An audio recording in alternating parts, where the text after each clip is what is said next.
Rahim. Today we will be discussing about how to construct the diagnosis of acute diarrhea.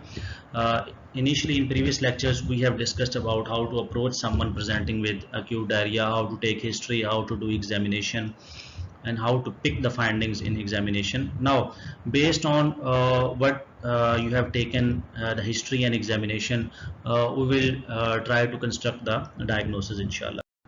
So, first of all, is acute diarrhea. Acute diarrhea means the symptom duration of less than 2 weeks. 2 हफ्ते से कम अगर हुए हैं diarrhoea को या loose motion को, तो उसको हम अक्यूट डायरिया कहते हैं।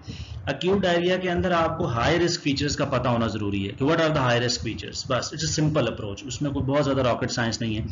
सो अगर पेशेंट में हाई रिस्क फीचर्स हैं तो most likely it's an infectious aetiology, उसको आपने मैनेज थोड़ा सा डिफरेंट तरह से करना है, उसमें एंटीबायोटिक देनी है।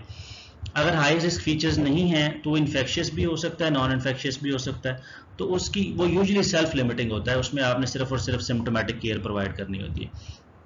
सो एक पेशेंट आपके पास आया है, वो डायरिया की डेफिनेशन पे पूरा उतर रहा है और उसका ड्यूरेशन 2 हफ्ते से कम का है, तो ये क्वेश्चंस आपने कंसीडर करने हैं अपनी हिस्ट्री और एग्जामिनेशन में। ये सारी चीज़ें आप पूछ चुके होंगे अपनी हिस्ट्री में और एग्जामिनेशन में। वो क्या क्या है कि अगर उसको पस ब्लड म्यूकस आ रहा है स्टूल में, दैट शोज इन्फ्लेमेटरी पैथोलॉजी और डायसेंट्री, स्टूल फ्रीक्वेंसी 10 से ज़्यादा है, मतलब परफ्यूज डायरिया, उसको लार्ज वॉल्यूम और परफ्यूज डायरिया उसको अगर हो रहा है, 10 से ज़्यादा फ्रीक्वेंसी है स्टूल की, बुखार हो रहा है पेशेंट को साथ, क्रैम्पी एब्डोमिनल पेन है उसको, क्रैम्पी एब्डोमिनल पेन है उसको साथ, और इंजेक्शन ऑफ अनकुक्ड फूड, अगर वो हिस्ट्री में देता है कि उसने अनकुक्ड मीट लिया है, रॉ डेयरी प्रोडक्ट ली है, अनकुक्ड शेल फिश ली है, ये विब्रो स्पीशीज और इन चीज़ों के लिए शिगेला, सल्मोनेला, कैम्पेलोबैक्टर, उसका रिस्क ज़्यादा होता है अगर पेशेंट हिस्ट्री दे आपको injection of uncook meat, raw dairy products, uncook shellfish की। आउटब्रेक ऑफ कॉलरा, कॉलरा का आउटब्रेक चल रहा हो जैसे आजकल पाकिस्तान में जुलाई अगस्त 2023 में चल रहा है कॉलरा का आउटब्रेक।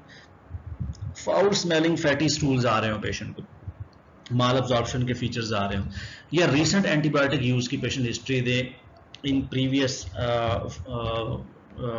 1 वीक या प्रीवियस 1 मंथ के अंदर मोर देन 48 आवर्स पेशेंट ने कोई एंटीबायोटिक लिया हो, तो देन वी कंसीडर कि कहीं पे सी डिफिसाइल इन्फेक्शन ना हो, स्पेशली एल्डरली पीपल के अंदर जो है। सो पस ब्लड म्यूकस हो स्टूल में, स्टूल फ्रीक्वेंसी 10 से ज़्यादा हो, फीवर हो, क्रैम्पी एब्डोमिनल पेन हो, injection of uncook meat, raw dairy products, uncook shellfish हो, आउटब्रेक ऑफ कॉलरा हो, फाउल स्मेलिंग स्टूल्स आए, या रिसेंट एंटीबायोटिक यूज़ की हिस्ट्री हो, these are high risk features. तो इसमें पॉसिबिलिटी क्या हो सकती है, अदर शिगेला हो सकता है, सल्मोनेला हो सकता है, कैम्पेलोबैक्टर हो सकता है उसके अंदर, E coli 0157 Shiga toxin producing E coli risk for, इसमें किस चीज़ का होता है, हिमोलिटिक यूरेमिक सिंड्रोम का रिस्क होता है, HUS का रिस्क होता है। कैम्पेलोबैक्टर के अंदर पोस्ट इन्फेक्शियस GBS का रिस्क होता है, गुलान-बरे सिंड्रोम का जो है। तो ये दो चीज़ें आपने कंसिडरेशन में रखनी है कि एक पेशेंट आपके पास एक्यूट डायरिया के साथ आया और डायरिया की एपिसोड सेटल होगी, आफ्टर 1 वीक वो आपके पास वीकनेस के साथ प्रेजेंट करता है, असेंडिंग पैरालिसिस के साथ। पेशेंट कहता है कि डॉक्टर साहब मेरे से चला नहीं जा रहा, मेरा टांगों पे वजन नहीं पड़ रहा, और आप उसको एग्जामिन करते हैं, उसके एंकल रिफ्लेक्स एब्सेंट है, डिस्टल पावर उसकी कम है मसल्स की, लिम्ब की, that means patient might be suffering from GBS। या दूसरे नंबर पे पेशेंट आपके पास आता है एक्यूट डायरिया के साथ और साथ उसको यूरिन कलर उसका चेंज हो जाता है, यूरिन आउटपुट डिक्रीज हो जाता है उसका, आप CBC करवाते हैं, CBC के ऊपर अनीमिया और थ्रोम्बोसाइटोपिनिया आ जाता है, दैट मीन्स कि patient might end up in hemolytic uremic syndrome.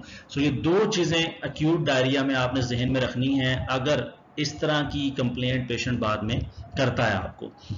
So ये है, अगर यर्सीनिया हो सकता है, एंटमेबा हो सकता है, विब्रो कॉलरा, सी डिफिसाइल, जियार्डिया, ये पॉसिबल कॉजेज हो सकती हैं अगर ये हाई रिस्क फीचर्स नीचे आपके पास प्रेजेंट हो। तो क्या करेंगे आप, हाई रिस्क फीचर्स हैं, स्टूल सैंपल लाजमी भेजें, खास तौर पे अगर ब्लडी डायरिया है या सम आउटब्रेक आप सस्पेक्ट कर रहे हैं, जैसे कॉलरा का आउटब्रेक है या डायसेंट्री है या अमीबियासिस आप सस्पेक्ट कर रहे हैं, तो इसमें आपको चाहिए कि आप स्टूल सैंपल लाजमी भेज दें कंप्लीट एनालिसिस के लिए, ओवासिस्ट, पैरासाइट एंड कल्चर सेंसिटिविटी के लिए। रिहाइड्रेट करें पेशेंट को, अगर तो सिवियर डिहाइड्रेशन है तो IVF इंट्रावीनस फ्लूइड्स देते होते हैं हम, otherwise ORS।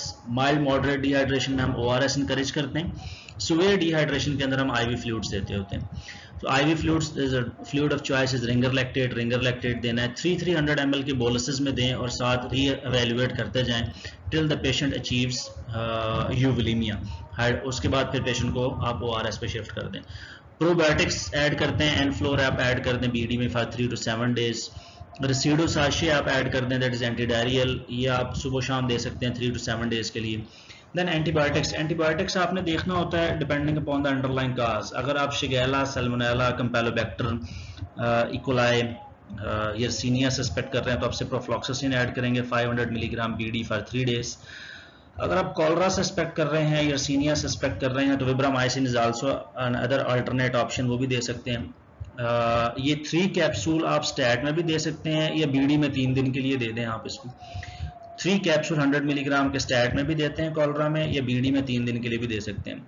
If you are suspecting GRDS या MABS तो आप metronidazole 400 milligram 8 to 6 hourly for 10 to 14 days for C. difficile। Same duration is for MABS के लिए भी तकरीबन यही ड्यूरेशन है। एंटीमाजोल में मेट्रोनिडाजोल के साथ ल्यूमिनल एजेंट भी होता है। तो अगर आप MABS सस्पेक्ट कर रहे हैं तो सिर्फ मेट्रोनिडाजोल के बजाय आप एंटीमाजोल DS दे दें, और TDS में फॉर 7 to 14 days के लिए, 7 to 14 days के लिए जो है। GRDS में भी आपकी ड्रग ऑफ चॉइस जो है मेट्रोनिडाजोल ही होती है, और वो भी हम 7 to 14 days के लिए ही एडवाइज करते हैं, एडवोकेट करते हैं। So this is an approach to patient presented with acute diarrhea with high risk features। So आप जब हिस्ट्री ले रहे हो acute diarrhea की तो ये चीज़ें आपने पूछना लाजमी है अपनी अप्रोच के अंदर जो है। अगर बाकी आप अप्रोच नहीं भी फॉलो कर पा रहे हैं, बहुत थोड़ा टाइम है, तो यही रट लें। पास ब्लड म्यूकस का पूछें, फ्रीक्वेंसी पूछें, फीवर पूछें, क्रैम्पी एब्डोमिनल पेन पूछें, अनकुक meat, raw dairy products, uncook shellfish की इंजेक्शन तो नहीं है, आउटब्रेक तो नहीं है कॉलरा का, फाउल स्मेलिंग फैटी स्टूल्स तो नहीं है, रीसेंट एंटीबायोटिक, ये लाजमी पूछ लें।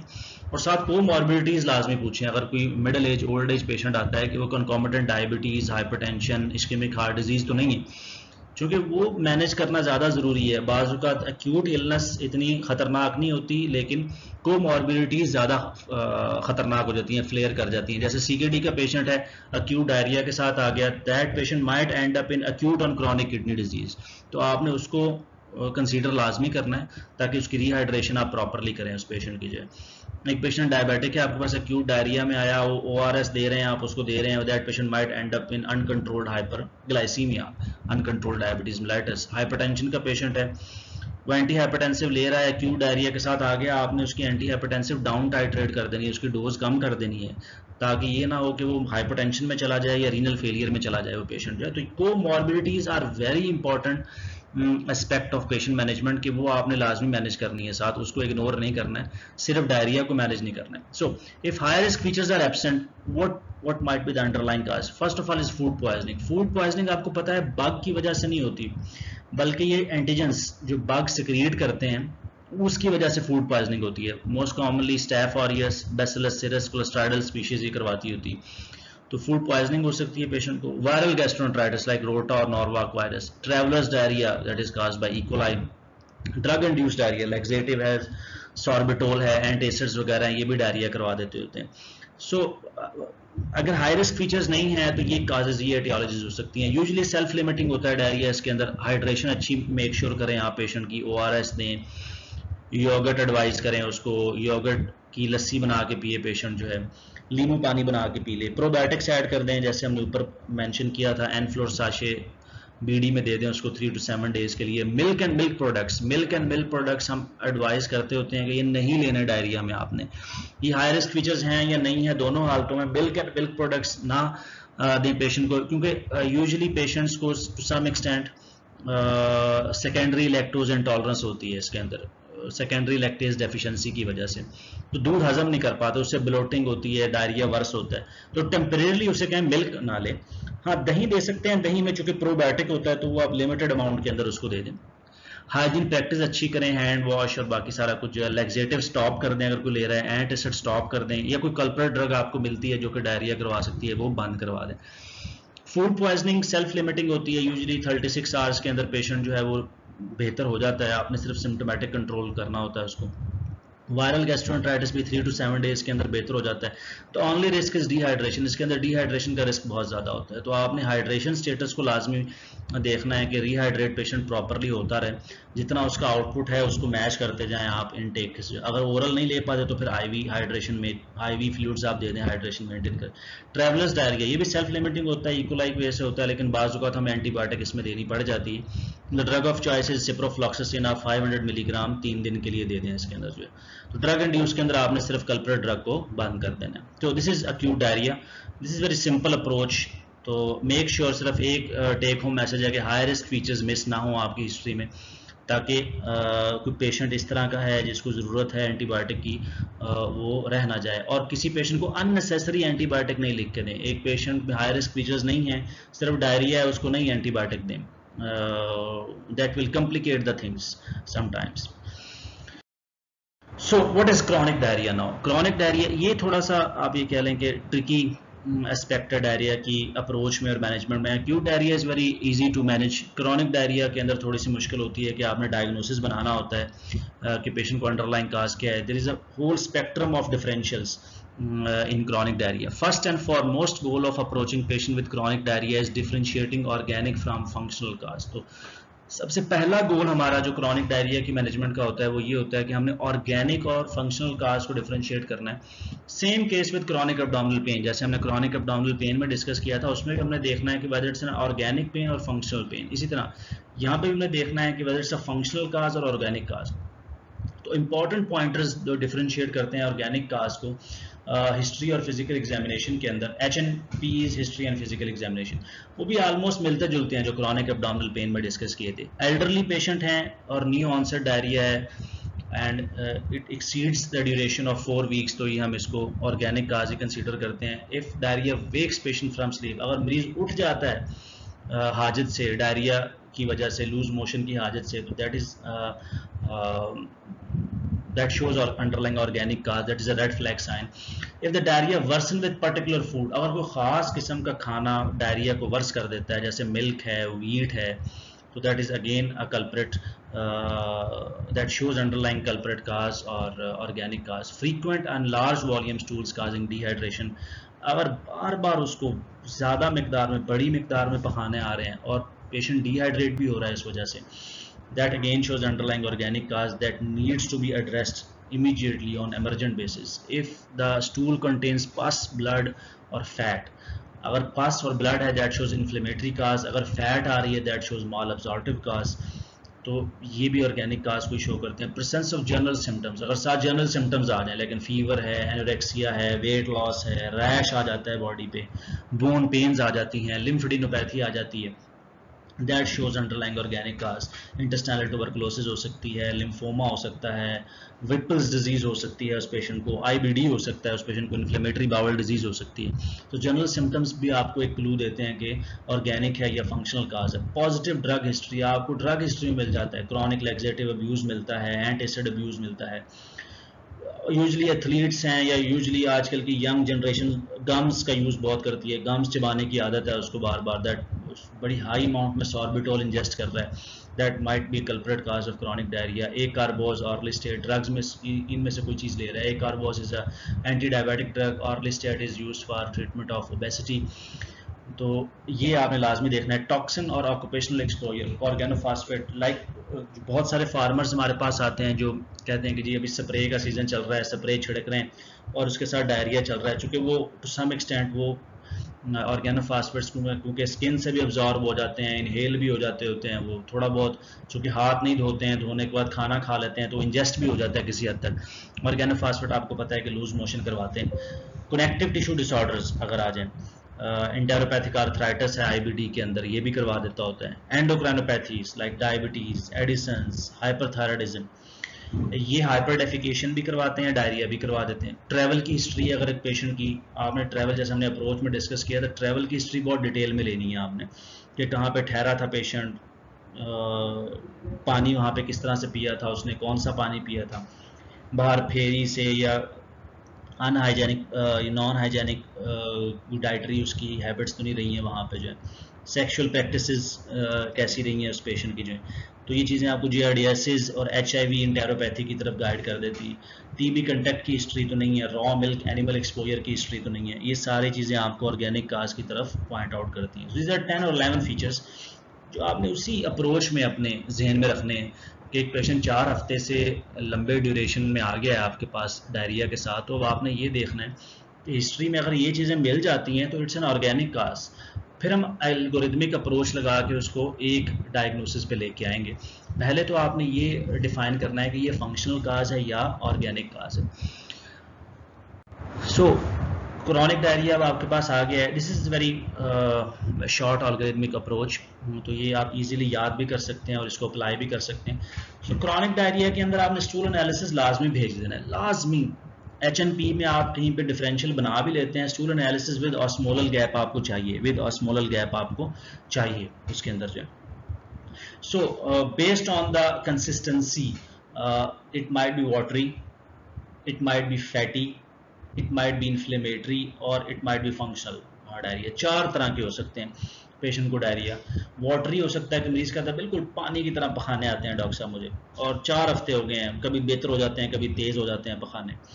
या वो कहता है कि लार्ज वॉल्यूम में होते हैं, बल्की होते हैं, चिकनाई वाले होते हैं, फैटी होते हैं, डिफिकल्ट टू फ्लश होते हैं, फाउल स्मेलिंग होते हैं।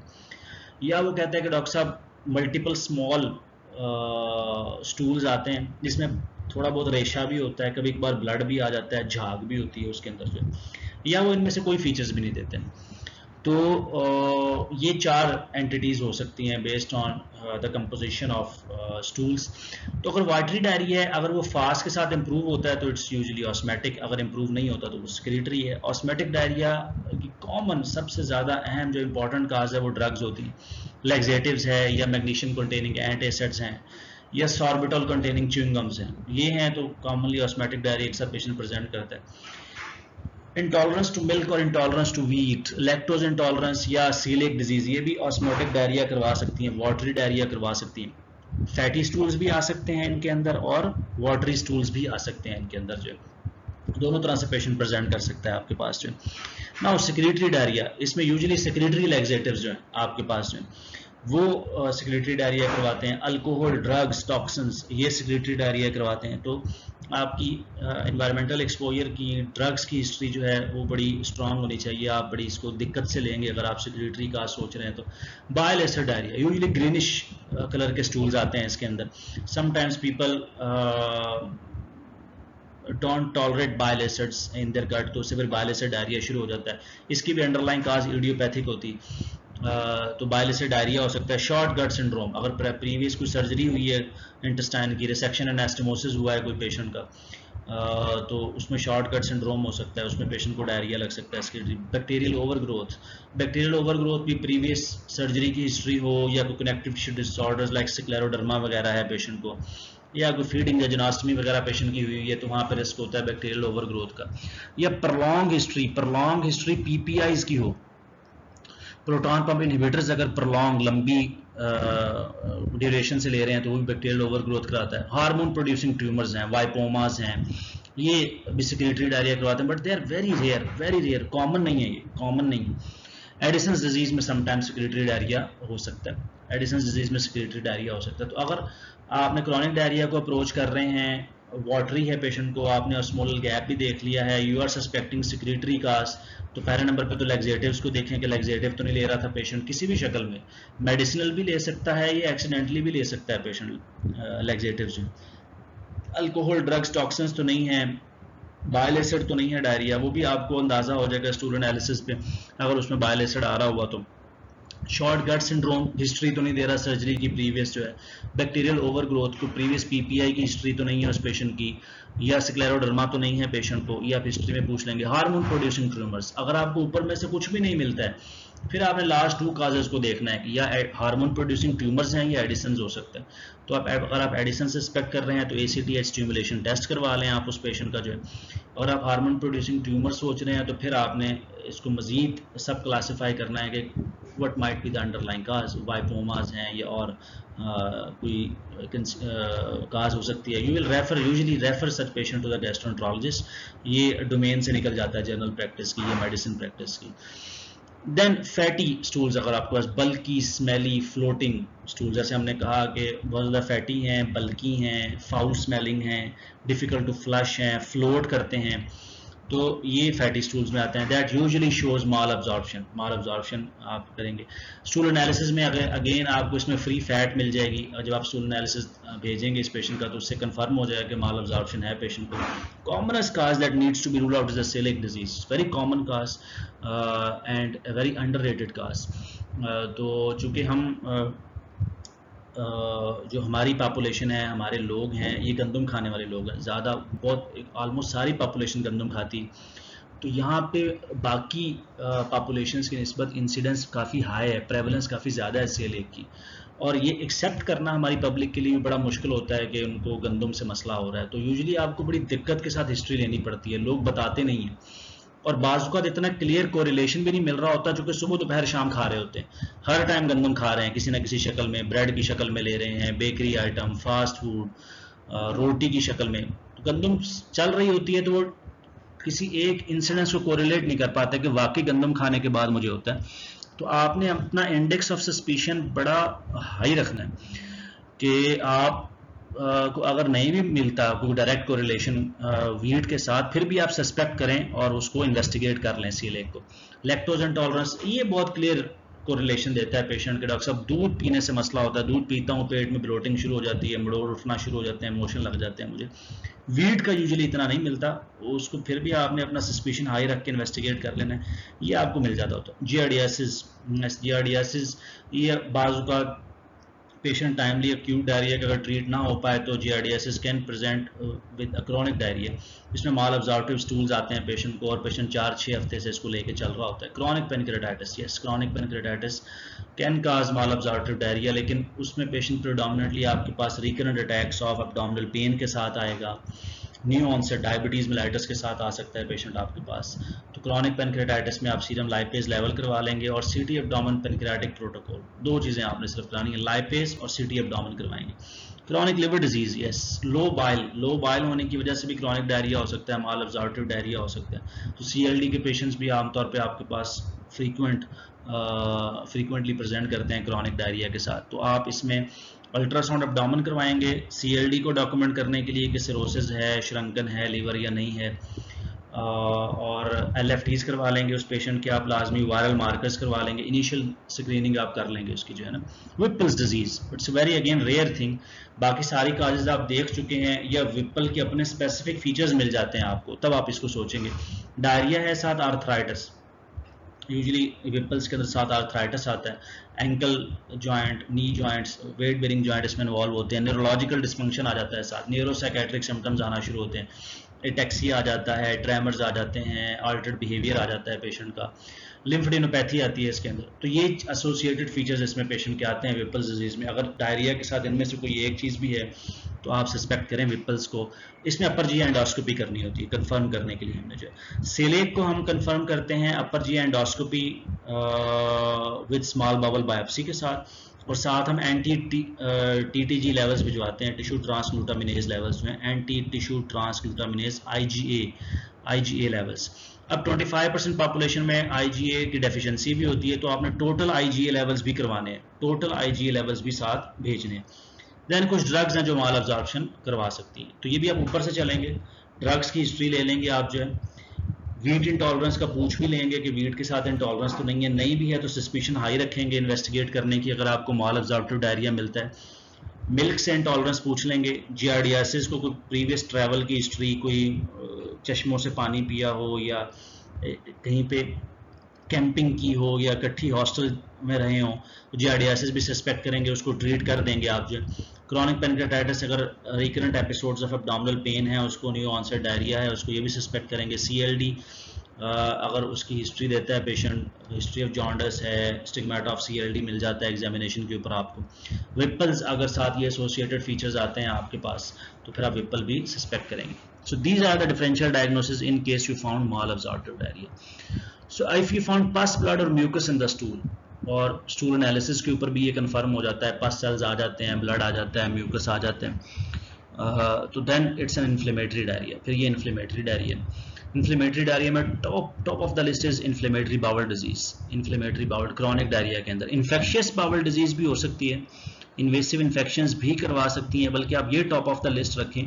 पहले इन्फेक्शियस काज को रूल आउट कर लें, सी डिफिसाइल करवा सकता है, यर्सीनिया करवा सकता है, एंटमेबा हिस्टोलिटिका करवा सकता है, ये चीज़ें जो। तो आप स्टूल एनालिसिस के अंदर जो है वो कल्चर सेंसिटिविटी भी कर सकते हैं, सी डिफिसाइल एंटीजन भी कर सकते हैं, एंटमीबा के लिए भी देख सकते हैं। तो stool analysis will help you in diagnosing invasive infections जो हैं। तो ये इन्वेसिव इन्फेक्शन, या सेकंड पे फिर आपने आईबीडी इन्फ्लेमेटरी बाउल डिजीज को रखना है। आईबीडी में आपने एक्स्ट्रा इंटेस्टाइनल फीचर्स साथ पूछने हैं, सिम्टम्स जो हैं, कि साथ आर्थराइटिस तो नहीं है, स्किन रैश, एरिथेमा नोडोजम होता है, पैराडर्मा गैंग्रीनोजम है, वो तो नहीं आ रहा, यूवियाइटिस, ब्लरिंग ऑफ विजन तो नहीं है पेशेंट को, साथ कोई रैश तो नहीं है स्किन के ऊपर उसके, इसके अलावा तो ये एक्स्ट्रा इंटेस्टाइनल फीचर्स हैं। कोई yellowing of eyes, primary sclerosing cholangitis इसके अंदर आता है, कोई साथ जॉन्डस या स्टिग्मेटा ऑफ सीएलडी तो नहीं मिल रहा है आपको। तो आईबीडी के अंदर आपने एक्स्ट्रा इंटेस्टाइनल फीचर्स पूछ लेने हैं। आईबीडी के अंदर यूजुअली इन्फ्लेमेटरी डायरिया होता है, ये ब्लडी डायरिया होता है, क्रॉनिक ब्लडी डायरिया के साथ पेशेंट आते हैं। इसमें हम स्टूल एनालिसिस के साथ सीरम स्टूल फॉर काल प्रोटेक्टिन लेवल्स इसमें हम भिजवाते होते हैं डायग्नोज करने के लिए जो है। डायवर्टिकुलाइटिस, यस डायवर्टिकुलाइटिस का पेशेंट आपके पास प्रेजेंट कर सकता है। यूजुअली इनको लेफ्ट लोअर एब्डोमिनल पेन होती है, राइट साइड पे भी हो सकती है, लेफ्ट साइड पे भी हो सकती है। Left iliac fossa pain with bloody diarrhoea के साथ डायवर्टिकुलाइटिस के पेशेंट प्रेजेंट करते हैं आपके पास जो। अच्छा, इसी तरह ulcerating viruses like CMV, HSV ये आपके पास आ सकते हैं क्रॉनिक, लेकिन ये इम्यूनो कॉम्प्रोमाइज पेशेंट में आएंगे आपके पास। अगर पेशेंट की HIV की हिस्ट्री है, तो अगर वो ट्रैवल की हिस्ट्री देता है, हाई रिस्क सेक्सुअल बिहेवियर की हिस्ट्री देता है पेशेंट आपके पास, या आपकी इंडेक्स ऑफ सस्पिशन हाई है, पेशेंट की ओवरऑल लुक को देख के आपको कोई और इम्यूनो सप्रेशन के फीचर्स मिलते हैं, या आपको नीडल प्रिक मार्क्स मिल जाते हैं उसको कि ये शायद IV ड्रग अब्यूज़र ना हो, जहाँ से भी HIV ट्रांसमिट हो सकता है, तो उसमें फिर आप ये CMV, HSV को भी सस्पेक्ट करेंगे। Neoplasia, malignancy, yes colorectal carcinoma हो सकता है, that can cause inflammatory diarrhoea as well, उसमें पेशेंट आपके पास स्वेयर वेट लॉस के साथ आएगा। Tuberculous, yes TB, intestinal TB जो अल्सरेटिव होती है, ulcerative variant of intestinal TB can present with inflammatory diarrhoea, वो भी आपके पास आ सकता है। रेडिएशन कोलाइटिस, यस अगर कोई हिस्ट्री है रेडिएशन की तो वो भी आपके पास प्रेजेंट कर सकता है इन्फ्लेमेटरी डायरिया के साथ। So if the patient has inflammatory diarrhoea, तो आप स्टूल एनालिसिस करवाएंगे, उस पर कंफर्म करेंगे, स्टूल फॉर काल प्रोटेक्टिन लेवल्स करवाएंगे। इन्वेसिव इन्फेक्शंस के लिए आप सी डिफिसाइल एंटीजन, एंटमेबा को और कल्चर सेंसिटिविटी पर यर्सिनियोसिस को रूल आउट कर देंगे और उसको ट्रीट कर देंगे। डायवर्टिकुलाइटिस के लिए भी अगेन अगर उसके आपको टिपिकल फीचर्स मिल जाते हैं, left iliac fossa pain, tenderness along with bloody diarrhoea, तो फिर आप इसको ट्रीट करेंगे। अल्सरेटिंग वायरसेस, अगर आपको इम्यूनो सप्रेशन मिल जाती है पेशेंट में, या एविडेंस मिल जाता है इम्यूनो सप्रेशन का या HIV का, तो उसमें फिर आप इनको कंसीडर करेंगे, ट्रीट करेंगे। अगर पेशेंट की प्रोलॉन्ग हिस्ट्री है, वेट लॉस है, पेशेंट को आयरन डेफिशिएंसी एनीमिया है, तो आप कोलोरेक्टल कार्सिनोमा करेंगे। सो इन सब काजेज में इन्वेसिव इन्फेक्शंस जो हैं, ये अगर हमें स्टूल एनालिसिस पे कंफर्म हो जाते हैं, तो यूजुअली हम इसके अंदर कोलोनोस्कोपी नहीं एडवाइस करते हैं। डायवर्टिकुलाइटिस को भी हम CT करवा लेते हैं, अगर कंफर्म ना हो तो CT एब्डोमेन करवा के देख लेते हैं अगर इसकी सस्पिशन हाई हो तो। बाकी सब काजेज में आपने कोलोनोस्कोपी विद बायोप्सी करनी है, तो आपने प्रिपेयर करना है पेशेंट को कोलोनोस्कोपी के लिए। IBD की सस्पिशन में है, अल्सरेटिंग वायरसेस हैं, न्यूप्लेजिया है, TB है और radiation colitis. Tuberculosis usually ileocecal junction के ऊपर ट्यूबरकुलॉइड या अल्सरेटिव लीजन्स बनाती, तो आपने कोलोनोस्कोपी एडवाइस करनी है विद आइलियल बायोप्सी। तो आइलियल बायोप्सी आपने साथ उसमें लेनी होती है to diagnose a case of intestinal TB। So अगर आपको इनमें से कोई चीज़ नहीं मिलती है, लाइक स्टूल एनालिसिस भी नॉर्मल है, ऑस्मोलल गैप भी नहीं है, फैटी भी नहीं है स्टूल्स, पास ब्लड म्यूकस भी नहीं है, then the patient might be having functional diarrhoea, तो it might be a case of functional bowel disease. तो इसमें डिसमोटिलिटी काजेज आ सकती हैं, जैसे इरिटेबल बाउल सिंड्रोम, हमने क्रॉनिक एब्डोमिनल पेन में इसको डिफाइन किया था IBS को। विजरल न्यूरोमायोपैथीज हो सकती हैं पेशेंट को, जैसे डायबिटीज़ में हो जाती होती है, हाइपरथायराइडिज्म के अंदर आ सकता है, क्रॉनिक डायरिया आपको जो है, सम ड्रग्स हैं like prokinetic agents usually patients को देते होते हैं गैस्ट्रोपैरेसिस में, डायबिटीज़ में हम, या वैसे भी वॉमिटिंग के लिए, नौजिया के लिए भी लोग ले रहे होते हैं, वो भी बाज़ वक़्त क्रॉनिक डायरिया करवा देते हैं। पोस्ट वेगाटमी, अगर वेगल नर्व की रिसेक्शन हुई है किसी भी वजह से पेशेंट की, तो पोस्ट वेगाटमी के अंदर भी क्रॉनिक डायरिया हो सकता है। तो डिसमोटेलिटी काजेज हो सकती हैं। IBS is the top of the list. Visceral neuromyopathy, especially diabetic visceral neuromyopathy, hyperthyroidism, drugs.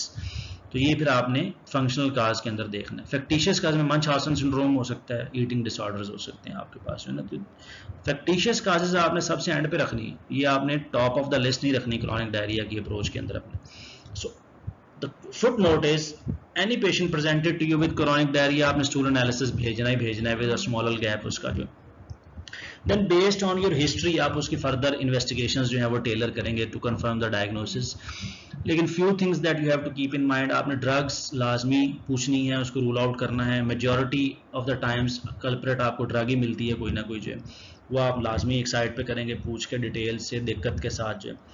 Then previous history of surgery, जैसे शॉर्ट गट सिंड्रोम है, पोस्ट वेगाटमी है, सर्जरी की प्रीवियस हिस्ट्री आपने लेनी है लाजमी जो।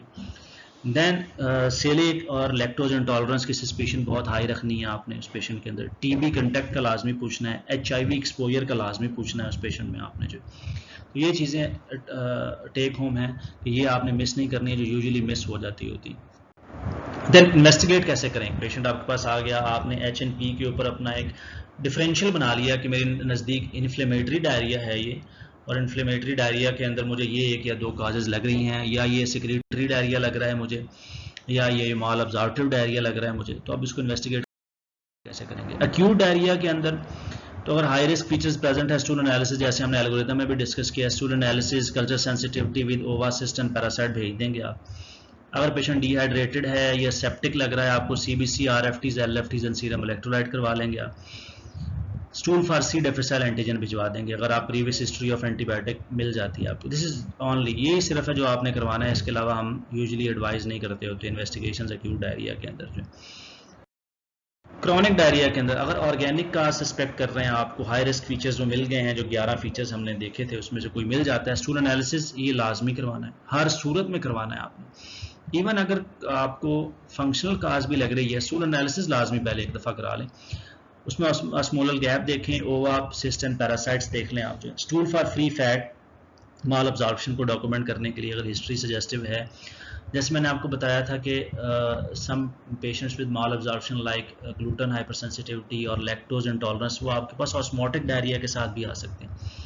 तो ये भी आपने सस्पिशन अपनी हाई रखनी है कि आप को अगर आप ऑस्मोटिक डायरिया की भी हिस्ट्री दे रहा है तो आप माल अब्जॉर्प्शन को डॉक्यूमेंट कर लें। स्टूल फॉर फ्री फैट भिजवाएं। इन्फ्लेमेटरी डायरिया है तो स्टूल फॉर कॉलप्रोटेक्टिन लेवल्स, ये IBD की स्क्रीनिंग टेस्ट है। Then we prepare the patient for colonoscopy अगर आपको इन्फ्लेमेटरी डायरिया लग रहा है पेशेंट को। Upper GI endoscopy and biopsy of small intestine, ये हम सेलेक विपल के लिए करवाते होते हैं। HIV सीरोलॉजी वेरी इंपॉर्टेंट, अगर आपको हाई रिस्क फीचर्स मिल जाते हैं हिस्ट्री में, ट्रैवल हिस्ट्री मिल जाती है, हाई रिस्क सेक्सुअल बिहेवियर मिल जाता है उस पेशेंट का, फैमिली में किसी को HIV की हिस्ट्री है, स्पेशली स्पाउस को, मदर एंड फादर को, तो फिर आप HIV सीरोलॉजी उस पेशेंट की लाजमी भेजेंगे। Thank you very much. उम्मीद है कि आपने किसी हद तक एक अप्रोच को समझ लिया होगा। अब इसको प्रैक्टिस करें आप अपने OPD में, एमरजेंसीज में, और अपनी एक अप्रोच जो है वो डिवाइस करें इसको देख के। Thank you very much.